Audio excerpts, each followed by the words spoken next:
You say you want to be the boss, well, you gotta know the cost. And yes, that is absolutely true. In order to enter into management or own your own business, you have to understand your costs, especially food if you're in a restaurant. There are labor costs and operating costs as well, which is covered in my next upcoming series called The Autopsy Files Part 2. But for now, let's just focus on food. Now, first things first, what is a kitchen's food cost goal? Now, we know that your operations food cost goal helps you find the selling price to your customer. But how do you know what your kitchen's operation food cost goal is or should be? Well, no problem. I'm going to cover that just right now.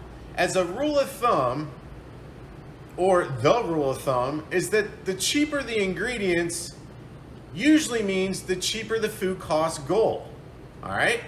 So cheap ingredient places like diners, pizzerias, and donut shops use really cheap ingredients, like flour. Doesn't cost very much. So they have a lower food cost goal, again, because they're using cheaper ingredients. Now, cheaper cost of ingredients means you're gonna have to produce a lot more units or a higher volume production. So remember that. Just like this, you have to sell a lot of hot dogs to match the price of a prime USD Texas beef steak, right? Steak costs $100 and a hot dog costs, $2. You gotta sell 50 hot dogs to make up for that one steak, right? Always remember this, the norm is 28 to 32% for the record. Now waste, over prepping, over ordering, poor execution of cooking it to your customers can make your cost increase and go up through the roof. Now let's cover some important industry benchmarks, all right?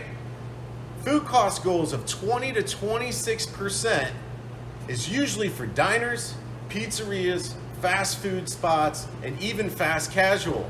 Now 26 to 32% food cost goals are commonly found for gastropubs, bistros, and mon pas. 32 to 40% food cost goals are great for seafood, steakhouses, and fine dining. And there's even a no food cost for private country clubs and people that are on the show, Lifestyles of the Rich and Famous, right?